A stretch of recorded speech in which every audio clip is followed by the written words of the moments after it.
Welcome back to Making It Last. I'm your host, Regina DeMeo, and with me today is Melissa Brawl, and we've been talking about short sales and foreclosures, and this is really fascinating. Thanks for being here, Melissa. Oh, my pleasure. I'm happy to get the information out. Yeah, well, I have to say, I am overwhelmed just hearing about all these different things that have to happen. So if you had to advise somebody when they should call and get help, when would you say they should do that? Let me give you a little bit about my background, what I do every day. Yeah. Okay, I mean, I started out after law school in litigation, and I did court work, trial work for about a decade. And then when I had children, I worked from home doing appellate work. Right. And fortuitously happened upon Jill Michaels, okay, who owned a title company, and then was seeing in the title company business so many short sales, Right. and then decided to open up a law firm to have attorneys represent homeowners facing foreclosure, to stave off foreclosure, avoid foreclosure, and short sale their home. Okay. Okay, so the law offices of Jill Michaels, I think we're 5 or 6 attorneys, okay? I should know the exact number, but I don't, okay? And we represent the client. We represent the homeowner, okay, who is in default, facing default, needs to move for relocation, divorce situation, hardship, okay? And we represent the homeowner if the foreclosure proceedings have already began, okay, how to avoid foreclosure. And I can tell you right now, there's lots of scams out there that you see flyers, bulletin boards as I'm driving on I-95. Yeah, I get stuff in the mail all the time. Nobody can guarantee that you're not going to go into foreclosure. Right. Okay? When you're not paying your mortgage, there's no law that says the bank can't foreclose on you. Right. Okay? There are guidelines and directives from the federal government. That's what we're working with. That's what we have. Right. Okay? So typically, okay, we get clients in 2 different ways. Okay? First, the homeowner hears about us typically because one of their neighbors went through a short sale. Okay? And they call us and they say, I'm in default. I can't make another payment. What do I do? And they come and they meet us. Okay? I always waive a consult fee. Okay? In my experience, if you're going to do a short sale, after meeting with me, meeting someone in our office, you're going to retain us. Right. Okay? It's worth it. We charge $1,500 is our retainer. Oh, so it's a flat fee. It's a flat fee of $1,500. Okay. And it's a retainer for our billable hours for the entire process, whether the process takes 3 months or 2 years. Okay, the entire process. Have you and had some that take 2 years? We have. Oh, wow. And every situation is different. So, but I just closed 2 yesterday at the title company, Michael's Title and Escrow, 2 dear clients that I first worked with in 2010. In the fall of 2010, one of them was had an investment property. Okay. And he was approved twice, but both times the bank was requiring a huge promissory note because it was an investment property and the bank was taking a huge loss. He got in the property for about $120,000. He was selling it for $30,000. Oh my God. Okay, and so the bank wanted him to get a promissory note, take out a promissory note, and he said, I can't do it. They wanted a cash contribution. I can't do it. Right. There is a particular short sale program out there called the HAFA short sale program. Okay. Okay, and under HAFA, okay, your deficiency is forgiven if you are approved under HAFA. So you have one lien with your mortgage company, okay, and they approve you under HAFA, and you are forgiven the deficiency. And if you are living in the property, you are given $3,000 to relocate. It's relocation money. Wow. Okay. Well, how do you qualify for HAFA? That's like too good to be true. Well, and what's amazing is, and the reason why I just brought it up is that the HAFA qualifications have changed. Okay. Okay. First, your mortgage with your first lien, it can't be more than $799. Okay. So most people don't have a home over $800,000, so that they'll qualify there. One of the requirements used to be it had to be your primary residence. Makes sense. Okay. So the gentleman I was just talking about, it was his investment property, so he didn't qualify under HAFA. In June of 2012, that requirement was removed. So it no longer has to be your primary residence. Okay. Now, you're not going to get $3,000 relocation money. Right, because you don't need to if you're not living in, if you're not living in the property. He was fine with that. Right. Because what ended up happening, though, is the first lien completely forgave the deficiency. So he no longer had to enter into a huge Right. promissory note. The other situation with him was he had a second lien. Now, okay, so he had a second mortgage on Right. his property. Now, in a HAFA setting, both of these mortgage service providers have to work together. The first lien is always going to give the second lien some money. Oh. Okay, they always are. They're going to give them, it's typically 6%. Okay. Now, in a regular short sale, okay, that might be enough money just to release the lien. But the second mortgage company is going to want additional money after closing. Okay. Okay. With a HAFA short sale, the second mortgage has to agree to take whatever the first lien gives, and the amount has gone up to $8,500 as of June 2012, and they must forgive the rest. Wow. So this gentleman, who 2 years ago when he came to me didn't qualify under HAFA, his Right. first lien wanted a huge promissory note. Right. His second lien said, okay, we'll take what the first lien's giving us, but we are going to call you afterwards because we want all the rest of the money. Yesterday he closed. First lien, full forgiveness. Second lien got $8,500 and forgave the rest. Wow. He was able to close that chapter of his life. He purchased the property, many years ago. Right. A single man. Now he's, married, children, and that property was no longer his primary residence, and he was able to close that chapter of his life and move on. That's amazing. So sometimes, yes, it takes 2 years, Right. but as he told me yesterday, it was worth the journey to be forgiven the deficiency. I mean, because the alternative is to let them do the promissory note or the foreclosure, and then they're going after him for the balance, and you have to file for bankruptcy. Absolutely. And who wants to deal with bankruptcy? Right. And I have to say, if you don't qualify, for whatever reason, if you don't qualify under HAFA, okay, it is still much better to do a short sale than a foreclosure. Right. Okay, let's go over that situation we just had. And let's say that he still didn't qualify under HAFA. So Right. we had to do a traditional short sale.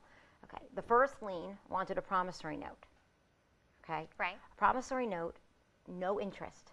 And we can negotiate the terms out to 10 years. So for a lot of people, it is doable. Right. I mean, Okay? depending on the amount. It's much more doable than a foreclosure where they can come after you, they can garnish your bank accounts, garnish your wages, okay? With a promissory note, it's an unsecured debt. Right. So if for whatever reason in the future, your hardship gets worse and you can't pay the promissory note, this is now an unsecured creditor, okay? They can't automatically go into your bank account. Right. It's not like garnish it's tied your to the wages. car. We're going to take your car Exactly. back. They Right. would have to sue you. Right. Okay. What that means is that you have also some leverage. Let's say you're doing better and you don't want this promissory note for the next 10 years on your credit, just making the payment. Right. Okay. You can call your mortgage service provider, okay, and say, I'll offer you 10%. Let's do a debt settlement. I'll offer 20%. And a lot of times they will agree. Now, I have to say, with a first lien, okay, I can count on one hand and maybe just even on one finger how many times a first lien has come after a homeowner after a short sale. They're getting most Okay. of the money in a short sale, okay, and they don't have the time or the resources to go after all of these homeowners afterwards. It's Right. the second mortgage that you have to worry about. I see. It is the HELOC, the home equity line of credit that you took out for $100,000 on your property when Right. at the height of the market when you had all this equity in your property. Right. Now it's underwater, and in a short sale, the first lien is going to give the second lien a couple $1,000s. Okay, even $10,000, but 10%, you're still going to owe 90%. Okay, that's where your attorney, okay, needs to really negotiate with the second lien. See, what if the borrower gave another 10% of closing cash contribution? Is that hard for the homeowner? Yes. Right. But complete forgiveness of the rest. Right. Entering into a promissory note where now it's a no interest promissory note for all of or part of the deficiency, as opposed to the high interest rate on the HELOC that you had. Right. And again, with the second lien, if they approve the short sale, even if they're just releasing the lien, afterwards, they're an unsecured creditor. In a foreclosure, okay, you had secured creditors that foreclosed on you. Right. And now they're going into your bank accounts. And the worst call I get is people that either have a foreclosure sale tomorrow Oh, or have God. already been foreclosed on. Right. You know, they're unemployed, and whatever little money they have, they're raising their children, and all of a sudden they woke up and they found out all of their checks bounced because the bank went into their bank account and took their Right. money. And they don't get noticed. It's not like somebody calls you up and lets you know we're going to take your money tomorrow. And so all of a sudden they wake up and there's no money in their account. Oh, my God. And then they're forced to either file bankruptcy, move in with family. That's just a nightmare that can be avoided. It can be avoided. So it sounds like your tip is as soon as you start to see this hardship situation creeping up, they should call an attorney. They should call an attorney, exactly. And I have people that call me that they're thinking about moving for their job. They're not even in the hardship situation yet. They want to know what their options are. Call us, Right. At our law offices, we take calls like that all the time. We are there to help clients figure out what is their best option. And again, as I said, if you come see me for an hour, a consultation, and you decide, you know what, I think I can keep the home, I'm not charging you. Right. Because you need that money to use for someone else. Or you walk in and you realize I also have $100,000 of bankruptcy debt. Right. Okay, put that money towards paying for your bankruptcy attorney. Okay, if you're going to go with a short sale, you're going to retain us. The retainer is non-replenishable. So once we use the money, the $1,500 with our billable hours, we do not ask for more money from the Okay. homeowner. So it's not a bottomless pit that they're paying us. Right. And I have to say, a lot of us do take pro bono. Okay, we know if a homeowner is able to pay any retainer Right. half because we see all their You can financials. get the finances, yeah. Exactly. I'll never forget the woman who came in to see me with her checkbook to pay the $1,500 retainer, and I had her tax returns for 2011, and she had made $8,000 in 2011. Oh, wow. She had borrowed the money to pay my retainer. Right. I said, no, that's like more than 10% of your whole income. Right. I'm taking your case pro bono. At closing, we get 1% of the sale price, and the banks pay for that. And if Oh. they don't pay for it on the HUD-1, we typically don't go and ask the homeowner for that money. It's a case by case, but typically we don't because the banks usually pay for it. Right.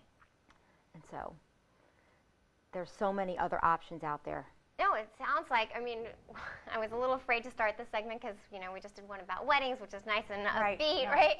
And this is like, oh, okay, we're going to have to talk about some really serious issues today. But it sounds like, it doesn't have to be such a disaster. No. It sounds like there's a lot of hope. There is, and if I have Yeah. time for one thing, what I want to say is, if I can just stress, the most important thing is to have an attorney. Yeah. Okay, you're facing foreclosure. The one right that every homeowner has before foreclosure is the right to mediation. They cannot set a sale date until wow. you are given the right to mediation. That is a right you have to opt into. You'll get a final loss mitigation packet, foreclosure papers, and in there is the right to mediation. You need to check the box and send it in. I'm almost positive you have 25 days. So many people don't know. They have a Right. realtor negotiating their short sale. Right. Is the realtor going to go to mediation for them in front of the administrative hearing judge? The bank is going to have an attorney present. Right. Okay, they can't set a sale date until we mediate. A lot of times, even though it's non-binding mediation, the bank will make agreements with us not Right. to set a sale date for 6 months. Right. To get their market value of the home called a BPO. Okay, so Okay. the bank has to go to the property to determine how much they think it's worth, so that they know if the offer that we have is enough. It's valid, right. Okay, a lot of times that takes too long, and the foreclosure timeline is ticking. Yeah. So to have the bank agree to, okay, we'll have somebody come out to the property within 30 days. We'll have it to the investor within 60, and if we don't, we won't set a sale date. Right. That goes in writing. The attorney signs it. I sign it as the attorney for the homeowner. The administrative hearing judge now has that on file. That is now binding. Awesome.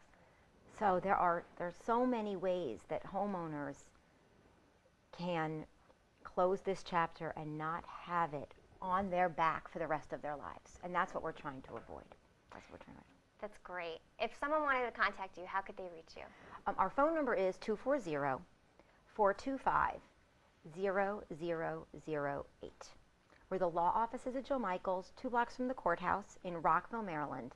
And on the web, it's www.joemichaelslaw.com.